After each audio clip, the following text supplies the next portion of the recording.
are these people? All right. Now, we're going to get to our very long, not very long, but somewhat long, Fuck Israel segment, which is also going to contain a bunch of video. We're going to start out. Let's see. Here we go. This is going to be the thumbnail for the segment when I put this out later on in the week, probably Friday night, as an individual. And we're going to start out with Corbett Report's video 10-7, A Conspiracy Theory.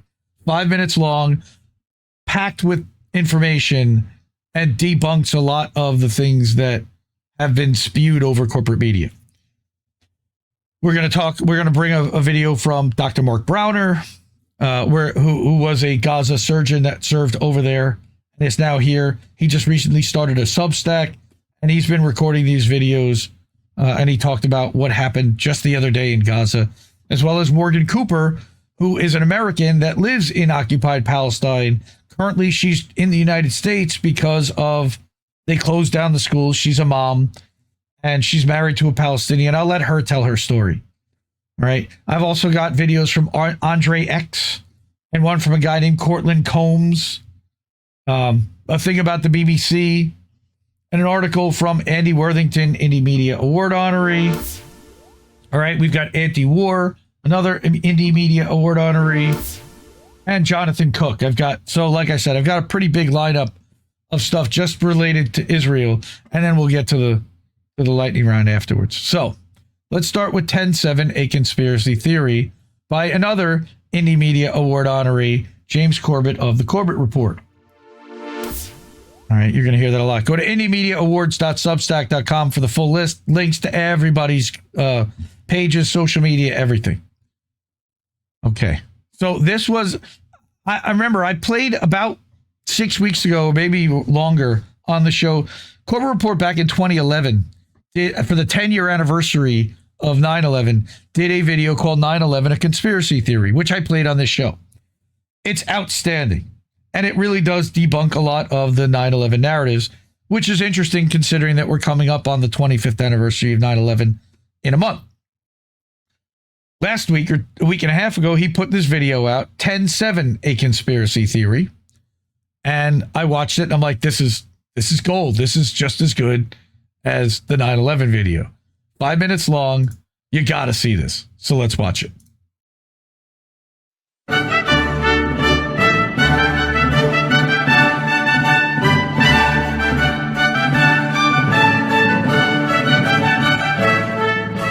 On the morning of October 7th, 2023, approximately 6,000 Hamas soldiers flying paragliders and riding motorcycles skirted around the most heavily defended security wall in the world, somehow evading the fences, observation towers, cameras, sensors, barbed wire, and remote-controlled machine guns dividing Israel and Gaza.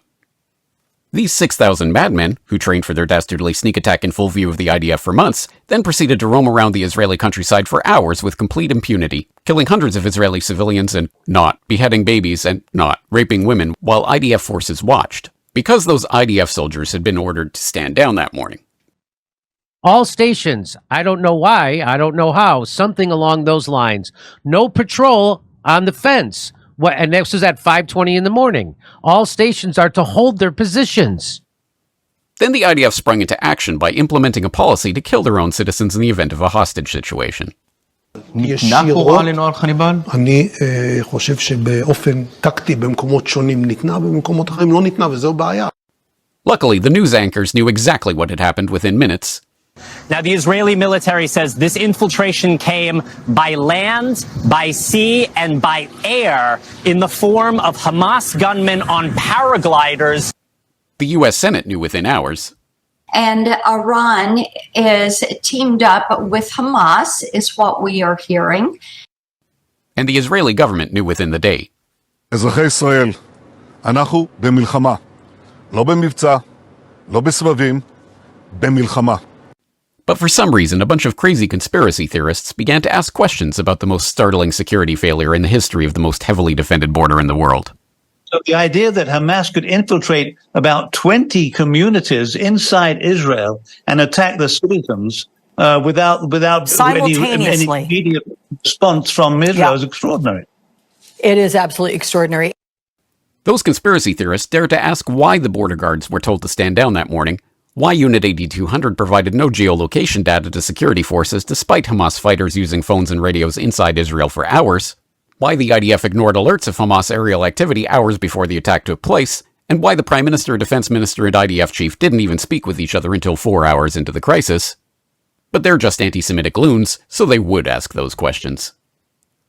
Even so, the IDF provided answers to all the hard questions in their comprehensive after-action report, concluding that the Israeli army had failed in its mission to protect Israeli civilians, because no one could have predicted Hamas's intentions and readiness for a wide-scale surprise attack. Except for the Egyptian government, Israeli military intelligence, and the IDF's own Border Defense Corps. The Northern Brigade and Gaza Division had no coordination with the police, and the IDF didn't even know the Nova Music Festival was under attack for 3 hours, but that's okay because they were probably all trying their best. The police documents about the security for the Nova Music Festival were deleted by unknown individuals months after the attacks, but that's okay because it's probably just part of routine record keeping.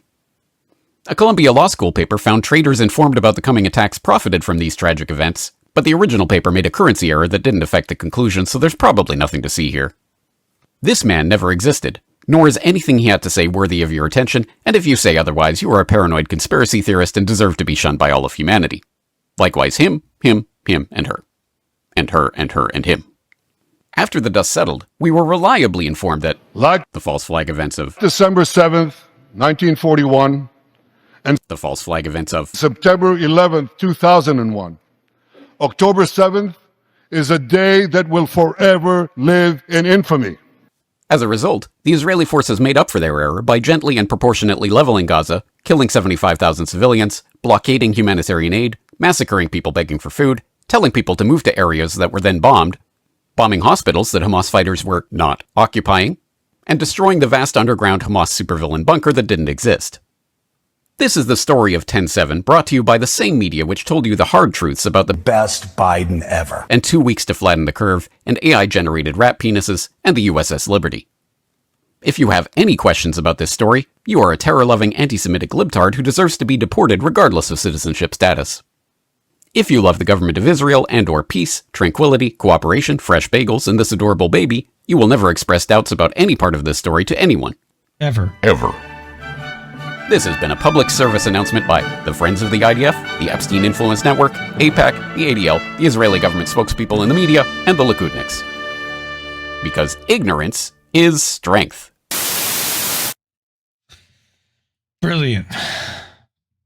I defy you to debunk anything in there, except for maybe that AI picture of Epstein at the end with some dude that we definitely know didn't exist. Does he mention the part where they buried the car wreckage as sacred and blessed it? I'm not sure he did. He also didn't necessarily mention the number that were hit by fire that could only have come from a helicopter that the IDF has and that Hamas does not. But anyway, so that was number one. I thought that that's a good way to kind of start off our debunking all the nonsense that's happening out there and talking about what's actually happening that Israel would very much like you to not hear about and not talk about. Thank you very much. Okay, now I don't know this creator very well, but I did see what he had put up. This is Andrey X. He is in the West Bank. Because something happened in the West Bank today, and we might be witnessing this process right now, today, in the West Bank. This afternoon, Israeli Sata terrorists launched an attack on the village of Tel in the West Bank. During the attack, Sheikh Farouk Ramadan, one of the residents of the village, managed to overpower one of the attackers. He grabbed his weapon and shot and killed 2 of the settler terrorists. In response, the Israeli army, who were standing by and watching the settlers attack the Palestinians, massacred 4 of the residents of the village, including Farouk himself. The Israeli government and media quickly jumped on this, framing the victims of the attack as terrorists. And the settlers and the army immediately launched a wave of pogroms across the West Bank. Another Palestinian man was killed near Kalkilia. Settlers set fires to cars and houses in Sarra, and the IDF raided a hospital in Nablus, kidnapping several Palestinians from there. But this is just the beginning. Israeli politicians, including the so-called left opposition, are setting up conditions for a massive wave of settler attacks and army raids across the West Bank, perhaps on a scale that we have never seen before. They fully intend on turning the West Bank into Gaza, and only international pressure can stop them. So now, more than ever, all eyes on the West Bank. All eyes on the West Bank. They're trying to hit us from so many angles that it's impossible to possibly pay attention to the West Bank and Lebanon and Venezuela and Cuba and Ukraine and all these other places that they're trying to steal resources and push narrative, push Zionism in Argentina, burning down Patagonia. I didn't even talk about that. There's a lot of operations happening simultaneously. I think Richard Medhurst in some ways was accurate when he talked about the move toward the petro-gas dollar and toward seizing a lot of the energy resources. It's an energy play. But I did also want to bring this horrifying story because while it's all eyes on West Bank, we can't take our eyes off Gaza because they're in the process. They've already taken 70% of Gaza. They're starting to bulldoze it literally down to the ground so they can rebuild it however they see fit. Nobody's getting access to that except for the contractors. But I've been following this guy for a while. I brought a couple of his videos. You can see the pain in his eyes. He's been over there. He's operated on children who've been shot by the IDF and tried to save their lives and was unable to. He's seen the kids shot in the head intentionally. And yes, even the BBC now has to admit that. I have a video for that later on. Let's listen to what he has to say. There's only 29 seconds. Field in Gaza. Yesterday I was a woke up killing to field. texts and phone calls from colleagues, nurses, and physicians in Nasser Hospital who were just overwhelmed. So many casualties. And the numbers are going to climb day after day. This genocide is not over. This ceasefire is a joke. Keep your eyes open. Don't be distracted. Yesterday. That's it. I mean, don't be distracted. And the Trump administration announces a ceasefire. The Trump administration announces some program or whatever. They're still murdering babies every day, and they apparently have ramped up the volume of their attacks over the past week. So let's listen I'm to a Morgan. U.S. citizen. I live in occupied Palestine. Hi, my name is Morgan Cooper. I'm a U.S. citizen. I live in occupied Palestine. I've been there for the last 2 decades. And I am currently in the United States after a few months in Malawi because schools were evacuated, of course, in February 28th of this year to try to protect Palestinian children from the debris and missiles that the Israelis intentionally shot down over Palestinian communities. And so I took my kids and put them in school in Malawi where we have friends. And I also worked for quite a while on getting their U.S. passports renewed, which was nothing short of challenging. And it shouldn't be. And now we're in the United States, traveling around, talking about our work, working with cooperatives and artisans, and also building an arboretum in Palestine. And I realized something being in the United States is that my Instagram feed now shows me very few posts from Palestine, but they are like 3 to 6 days old when I do see them. And that's really crazy. Like without Al Jazeera Live and without all of the messages coming through on WhatsApp and Signal, I wouldn't even know what's going on as a U.S. resident, like somebody in the United States who wants to be informed. So you have to really work for it, and you need to follow Palestinian voices on the ground, and you need to actually click on their pages and click on their stories to know what's going on. Without having people reaching out to me, I would never know that my neighborhood about 30 minutes ago had the Israelis storm it, and they literally pulled up in front of my house, parked their car, jumped out, and threw grenades into our garden, which has like our fulfillment manager and our dogs, cats, our goats, and our chickens. So what? Like terrorize the people, terrorize the animals, make life untenable. For everybody out there who thinks that the situation in Palestine is is complicated and you can't understand what's going on, it's super simple. It is settler colonialism. It is a modern problem. And all of this violence is make life untenable for Palestinians, make life unlivable. We live right down the street from the city hospital. So what was the message to all the Palestinians there? Don't go to the hospital. Don't leave your houses. Don't live here. Because they are trying to make come true a Zionist myth of a land without a people for people without a land. And yet the land of Palestine was not only inhabited for the last thousands of years, the people are beautiful and deeply rooted in their land. And the Israeli occupation is trying to make life for them untenable in every way possible. So please make an effort to follow Palestinian Voices and to click stories to see what's new, because Meta is censoring, and you know the American media is fully not covering any of this. Absolutely.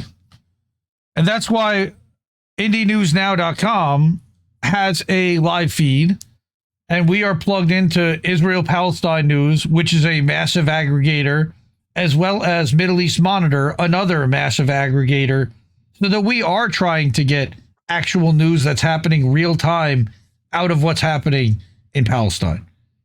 A ton of respect for Morgan, and she's very, very fortunate that she has the option to take her family out to Malawi because she's an American. She's incredibly privileged. Otherwise, she'd be stuck in the West Bank with all the other Palestinians that live in the West Bank. And remember that there are 10% of Palestinians are Christian. They're not just Muslim Palestinians. So, and the fact that people would even have, again, the religion is a serious problem for the Zionist Israelis that are pushing this. They are clearly anti-Muslim, and it's just, yeah, they're trying to make life untenable, as Morgan said. I mean, I can't say it any better. And what they want is for these people to either leave, even though they won't let them leave, or disappear. And there's only one way for them to disappear. But I got more videos. All right. I got this one from this guy. All right. This is Cortlen. Cortlen Combs. Cortlen fixes everything. I'm going to refresh this, and then we'll unmute and we'll listen to what he had to say. My first exposure to that blue and white country in the Middle.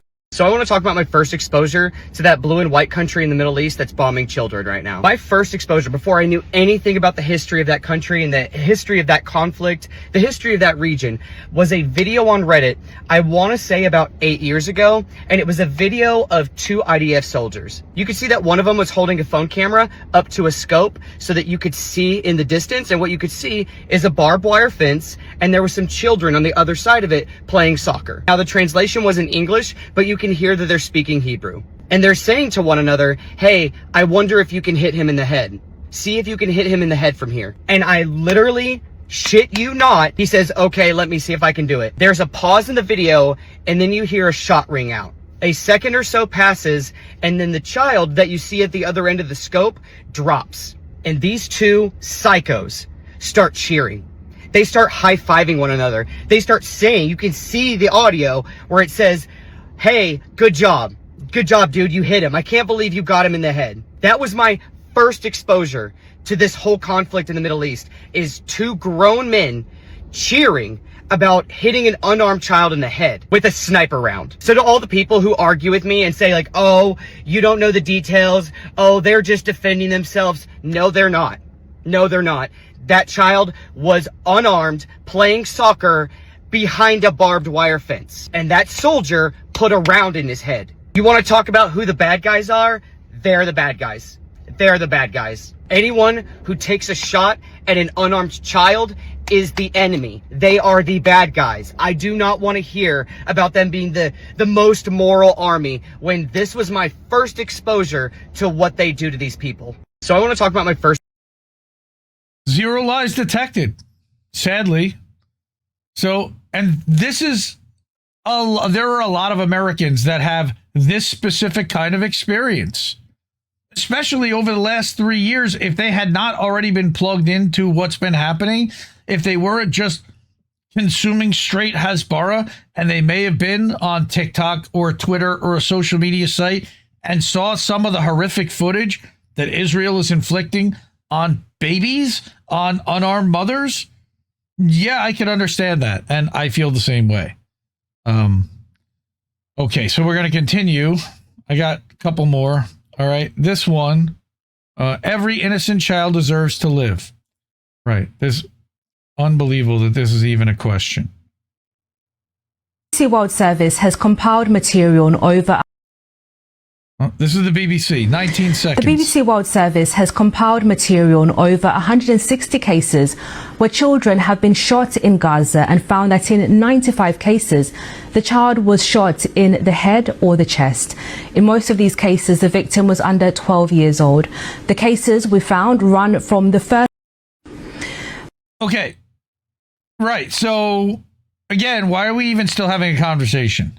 160 Palestinian children, 95 of which were shot in the head or the chest, deliberately, intentionally.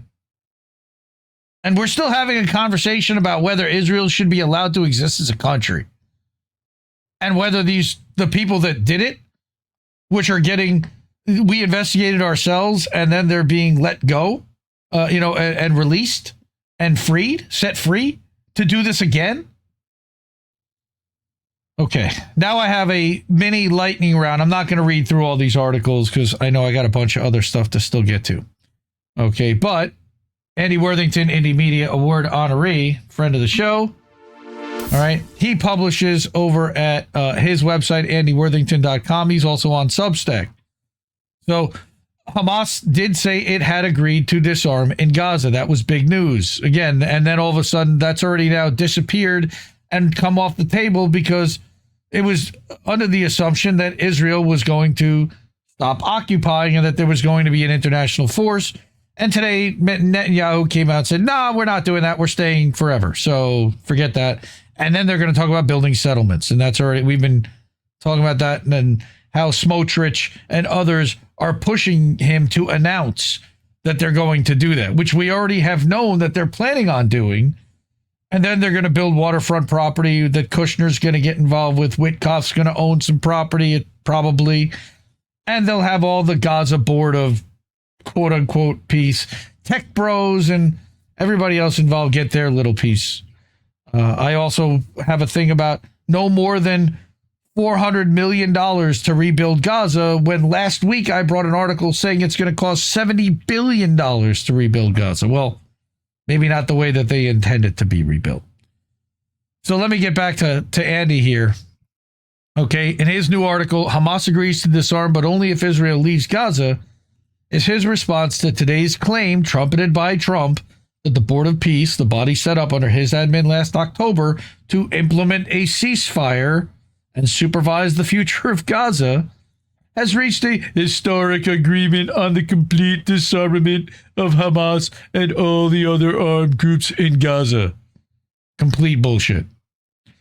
All right, typically for Trump, this was a simplistic reading of an agreement made by Hamas to hand over its weapons to this Trump-run National Committee for the Administration of Gaza, or the NCAG, the Palestinian committee that was supposed to take over the day-to-day running of Gaza, but whose entry has been prevented by Israel. But only if Israel honors its unfulfilled commitments under last October's ceasefire deal to bring an end to its military activities, to stop seizing ever more land in Gaza, and to ensure adequate deliveries of humanitarian aid. And of course, we know that none of those things are happening. So this was just another misdirection, another head fake, another keep them kind of occupied for the keep the media distracted for the next couple of days at least, and then we'll come up with another strategy and then call it, oh, we're coming up with another deal, we're coming up with this or that.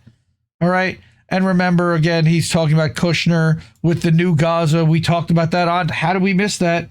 2 years ago in May. Look up the Gaza 2035 segment. I'm incredibly proud of that segment that we had done, reading a Ynet article and showing the plans that they had already made for how they planned to rebuild Gaza into a cashless international Qatar-like state, Oman, whatever you want to call it. where they have complete control over everything that goes in and out.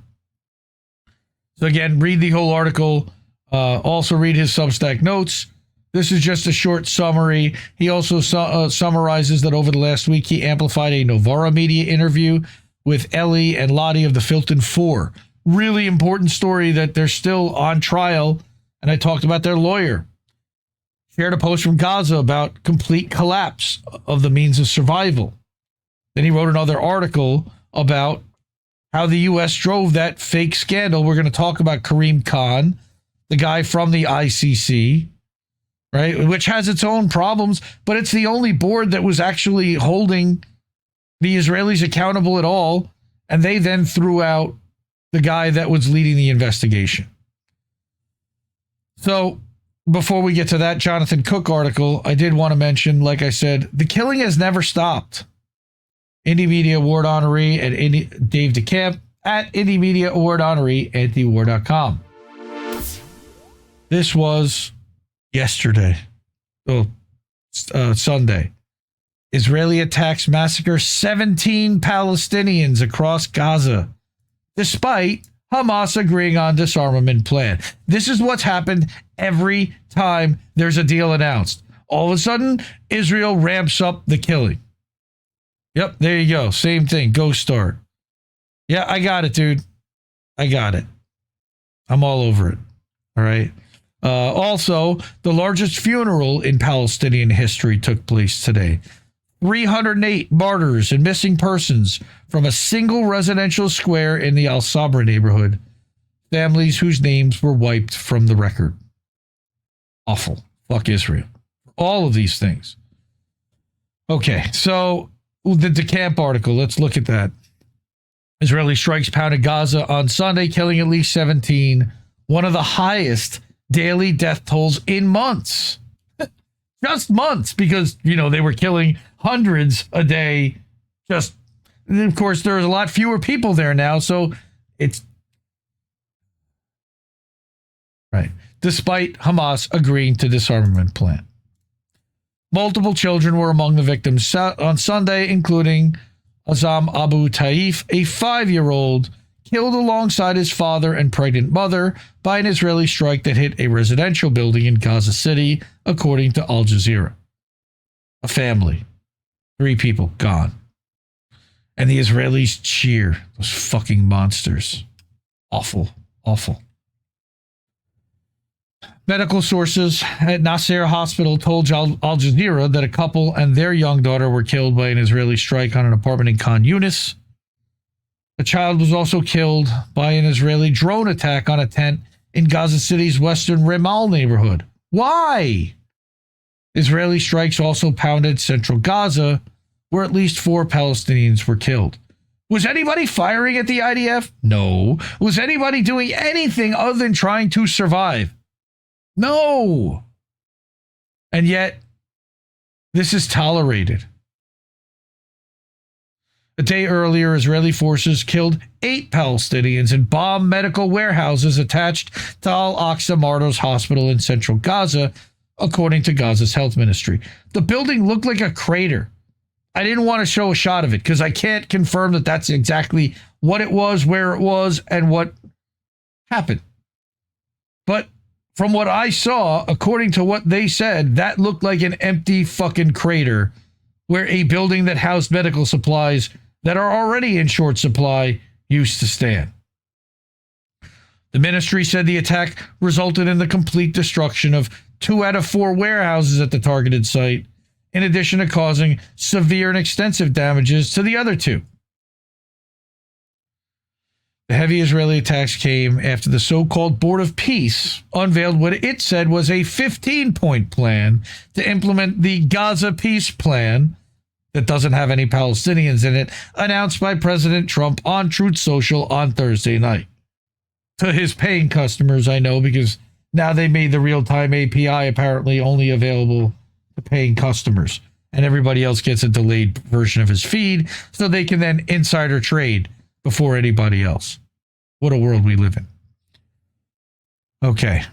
So, the agreement calls for the halt of all attacks as it's being implemented, of course, But so did the October 2025 ceasefire deal signed by Hamas and Israel in October, which Israel has violated with constant attacks that have killed at least 1,230 Palestinians since it was signed. Because ceasefire means they cease, Israel fires.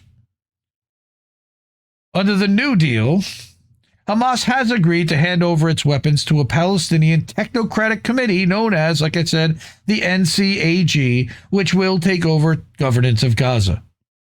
But Hamas officials have maintained that the step will be taken only if Israel actually ceases its attacks in Gaza and withdraws its troops back to the original yellow line. That's 50%.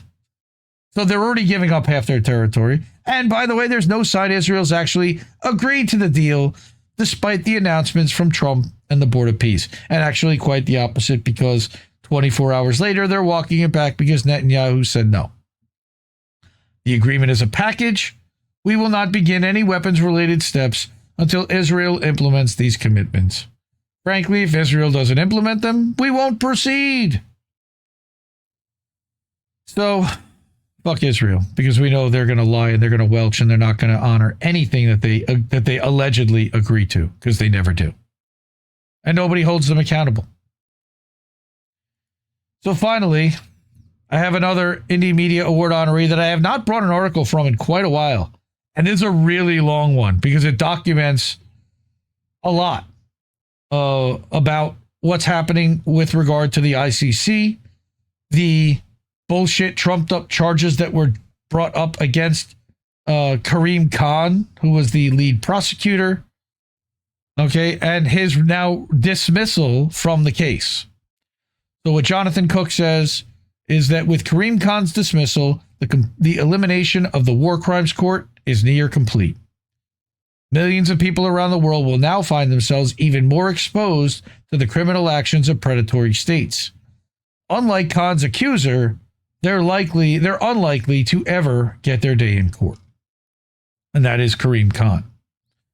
And I'll just start reading the beginning of it, and then we'll let you finish it. But the most important question we should be asking after Karim Khan's dismissal last week as chief prosecutor of the ICC, which is the International War Crimes Court in The Hague, is not whether he's guilty of sexual misconduct against another staff member identified as Sarah.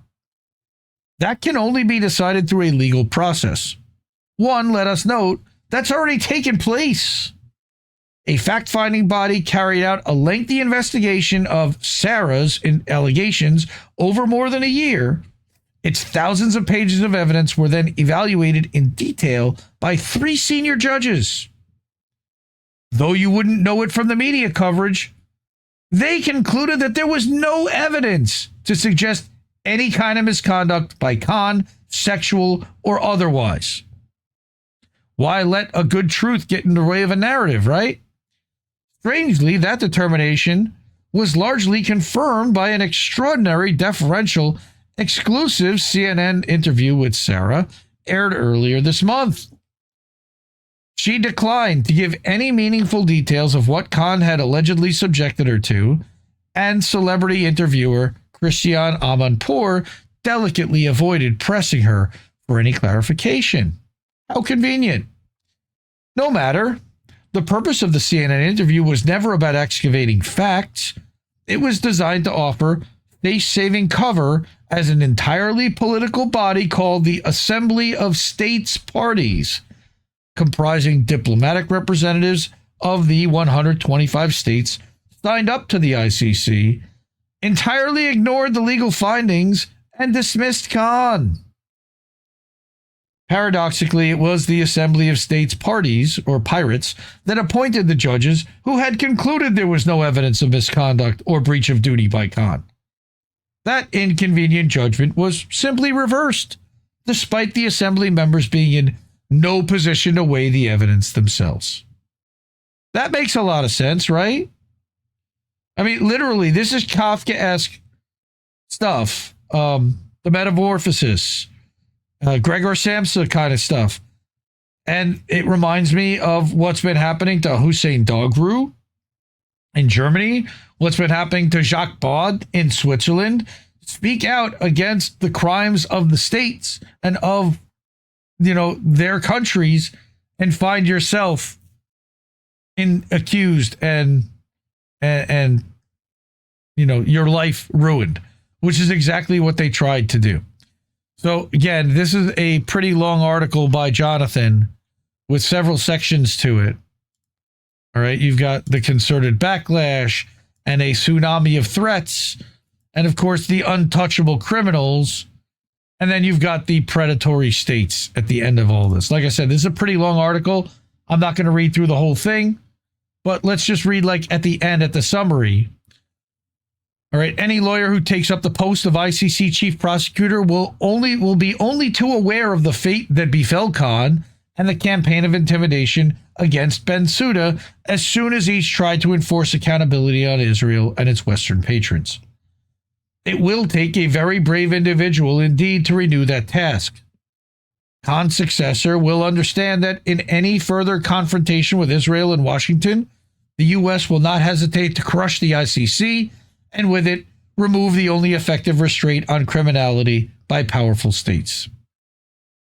More likely, however, that assembly of states parties, the political body that ousted Khan, will privately require from his successor reassurances that the new chief prosecutor reliably deferred to the principle of Israeli and Western impunity.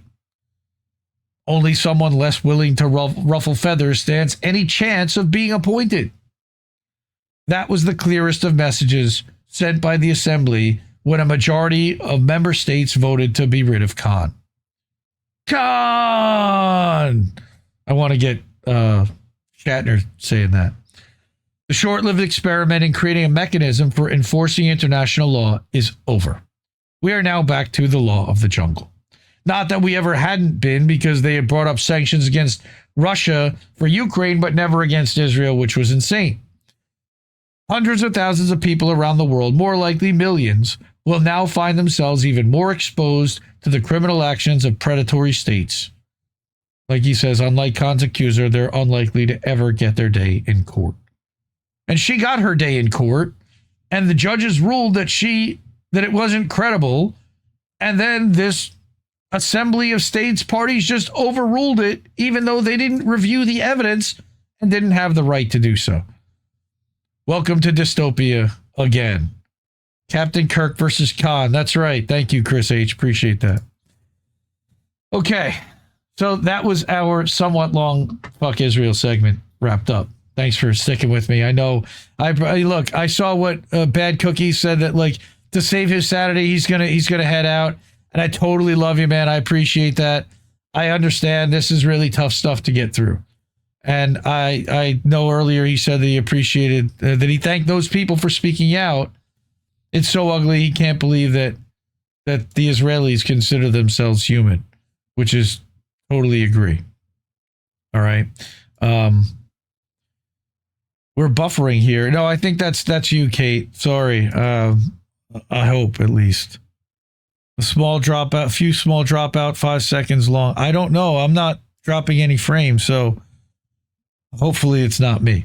But in the meantime, support independent media, because we need it more than ever.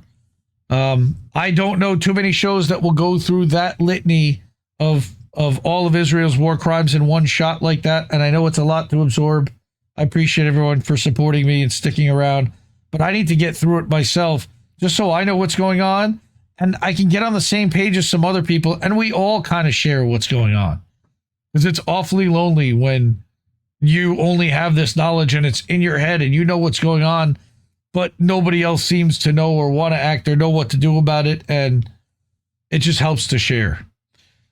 So again, these are all the people that have supported our network, that have made contributions, that have tipped our channel. We really appreciate the ways to do that. Cash App, $, Indie News Network. Over at ko-fi.com/Indie News Network. That comes through PayPal, but it'll pop something up on screen. You can go to Substack at IndieMediaToday.com. That's my Substack, where this show is streamed live, and all of the clips and segments from the show are also sent out as individual posts and shorter videos throughout the week. And then we have INN Newsletter, where I publish a weekly update for the network and help administer all the other podcasts for the channel there, as well as, of course, on YouTube and Rumble and everywhere else. And our website, IndieNewsNow.com. IndieNewsNow is a website that I created as a news aggregator so that a lot of the people that you see here, the articles, Andy Worthington and Anti-War and Jonathan Cook, Dr. Mark Brauner, whenever he's going to be publishing his Substack articles, will feed there. And that is a ad-free, unfiltered place to go and find Electronic Intifada, Israel-Palestine News, Middle East Monitor, a lot of Israel-Palestine coverage specific, because we need to get that more real-time data. I don't want the 3-day delayed feed like Morgan Cooper was talking about in her video earlier. So we set up this feed so that you can bookmark it, refresh it, come back to it, and you'll see new articles and stories updated throughout the day. IndieNewsNow.com. There we go. Support independent media. We need it more than ever. I'll see you next week, fam. Love you all. No! We just fucking lost the stream.